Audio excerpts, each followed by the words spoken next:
നമുക്ക് ഏതായാലും ഇനി രാജ്യാന്തര വാർത്തകൾ കൂടി വളരെ പ്രധാനപ്പെട്ടതാണ്. കാരണം ട്രംപ് ഇങ്ങനെ ഒരു വശത്ത് നിൽക്കുന്നു, ട്രംപ് എന്തും ചെയ്യും എന്ന അവസ്ഥയാണ്. മറുഭാഗത്ത് ഗാസയുമായി ബന്ധപ്പെട്ട വളരെ പ്രധാനപ്പെട്ട ഗാസ ഏറ്റെടുക്കുമെന്നാണ് അത് അതിനകത്തൊക്കെ ഈ പറഞ്ഞതുപോലെ തന്നെ ഒരു തരത്തിലും ഉൾക്കൊള്ളാനാവാത്ത പല നടപടികളുടെയും പ്രശ്നമുണ്ട്. വേറൊരു കാര്യം കൂടിയുണ്ട്. അനധികൃത കുടിയേറ്റക്കാരായ നമ്മുടെ ആൾക്കാരെ ഇന്നലെ ഇങ്ങോട്ടേക്ക് സൈനിക വിമാനത്തിൽ കയറ്റി അയച്ചൊരു സാഹചര്യമുണ്ട്. നമ്മുടെ എയർ സ്പേസിൽ ഇടം കൊടുത്ത് നമ്മുടെ വിമാനത്താവളത്തിൽ നമ്മൾ ഇറങ്ങാൻ അനുവദിച്ചു. കൊളംബിയ അത് നിഷേധിച്ചു. കൊളംബിയ അംഗീകരിച്ചില്ല. പക്ഷേ രാജ്യത്ത് നടക്കുന്നു.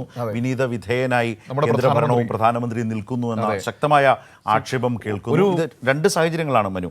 സ്വതന്ത്ര പലസ്തീൻ എന്ന് പറയുന്ന ഏറ്റവും പ്രധാനപ്പെട്ട ആവശ്യത്തിനുമേൽ ഈ തീരുമാനം, ഐക്യരാഷ്ട്രസഭയുടെ ഈ ഒരു നിർദ്ദേശം ഏതൊക്കെ തരത്തിൽ സ്വാധീനിക്കും, ബാധിക്കും എന്നുള്ളത് നമുക്ക് വാർത്തയൊന്ന് കാണാം. തീർച്ചയായും കാണാം. വാർത്ത തന്നെ കാണാം, നമുക്ക് കാണാം. നമ്മളോടൊപ്പം അതെ, ഗാസ ഏറ്റെടുക്കുന്നതുമായി ബന്ധപ്പെട്ട് എല്ലാ സാധ്യതകളും പരിശോധിക്കും എന്നാണ് ഇപ്പോൾ US പ്രതിരോധ സെക്രട്ടറി ഹെഗ്സത്ത് പറഞ്ഞിരിക്കുന്നത്. കാരണം അങ്ങനെ ട്രംപ് ഭരണകൂടം ഓരോ വിഷയത്തിലും എങ്ങനെ ഇടപെടുന്നു ലോകത്തിൻ്റെ കാര്യങ്ങളിൽ എന്നുള്ളതാണ്. സ്വതന്ത്ര പലസ്തീൻ എന്ന് പറയുന്ന പലസ്തീനികളുടെ പ്രധാനപ്പെട്ട ആവശ്യത്തിനു മേലുള്ള ഏറ്റവും നിഷേധാത്മകമായിട്ടുള്ള ഒരു സമീപനം എന്ന് പ്രാഥമികമായി തന്നെ പറയേണ്ടി വരും. നേരത്തെ കൊളംബിയനെ കുറിച്ച് സംസാരിച്ചില്ലേ? കൊളംബിയയുടെ പ്രസിഡന്റ് ഗുസ്താവോ പെട്രോ എന്ന് പറയുന്ന ആളാണ്. അദ്ദേഹം ഇടതുപക്ഷക്കാരൻ, ഒരു മാർക്സിസ്റ്റുകാരനാണ്.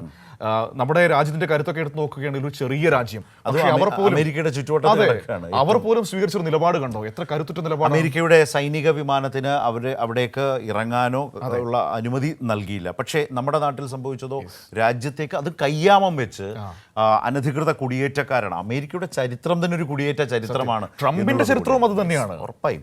അപ്പോൾ അങ്ങനെയുള്ള അമേരിക്ക ഈ അനധികൃത കുടിയേറ്റക്കാരെന്ന് ആക്ഷേപിച്ചും ആരോപിച്ചും കയ്യാമം വെച്ച് ഇന്ത്യക്കാരെ അവരുടെ സൈനിക വിമാനത്തിൽ കൊണ്ടുവന്ന് ഇന്ത്യയിൽ തള്ളുക എന്നുള്ളതാണ്. അതിന് നമ്മുടെ വിമാനത്താവളങ്ങൾ തുറന്നു കൊടുക്കുക, കേന്ദ്ര സർക്കാർ അതിനൊപ്പം നിന്നുകൊടുക്കുക എന്നുള്ളത് കൂടിയുണ്ട്.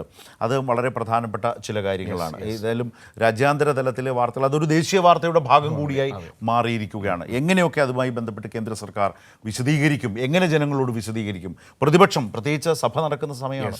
അപ്പോൾ എങ്ങനെ പ്രതിപക്ഷം എത്ര ശക്തമായി ഈ വിഷയം കേന്ദ്ര സർക്കാരിൻ്റെ നിലപാടില്ലായ്മയെ, അല്ലെങ്കിൽ അമേരിക്കയ്ക്ക് അങ്ങനെ അങ്ങ് കീഴടങ്ങി കൊടുക്കുന്ന കേന്ദ്ര സർക്കാരിൻ്റെ ആ വിധേയത്വത്തെ എങ്ങനെ ആണ് തുറന്നു കാട്ടുക? അതൊക്കെ വരുന്ന ഈ ഒരു ദിവസം വളരെ പ്രധാനപ്പെട്ട ആ നടപടിക്രമങ്ങളൊക്കെ നടന്നു വരികയുമാണ്.